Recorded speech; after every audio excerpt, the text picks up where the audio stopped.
Here I have TCL 205, and today I'm going to show you how to record videos in slow motion on this device.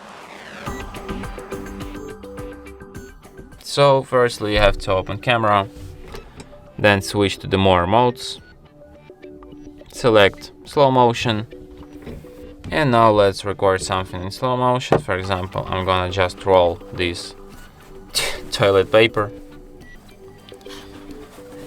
in slow-mo. So give me a second to record it. So here we go.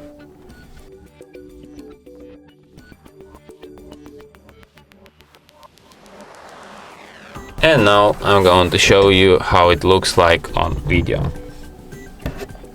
So wait a second, let's start from the beginning. And here we go. Just look at this toilet paper, it's so cool. Wow, unbelievable. Just like in my favorite action Hollywood movies. So yeah, and that's it. Thanks for watching. If you find this tutorial useful, don't forget to hit that like button and subscribe to our channel.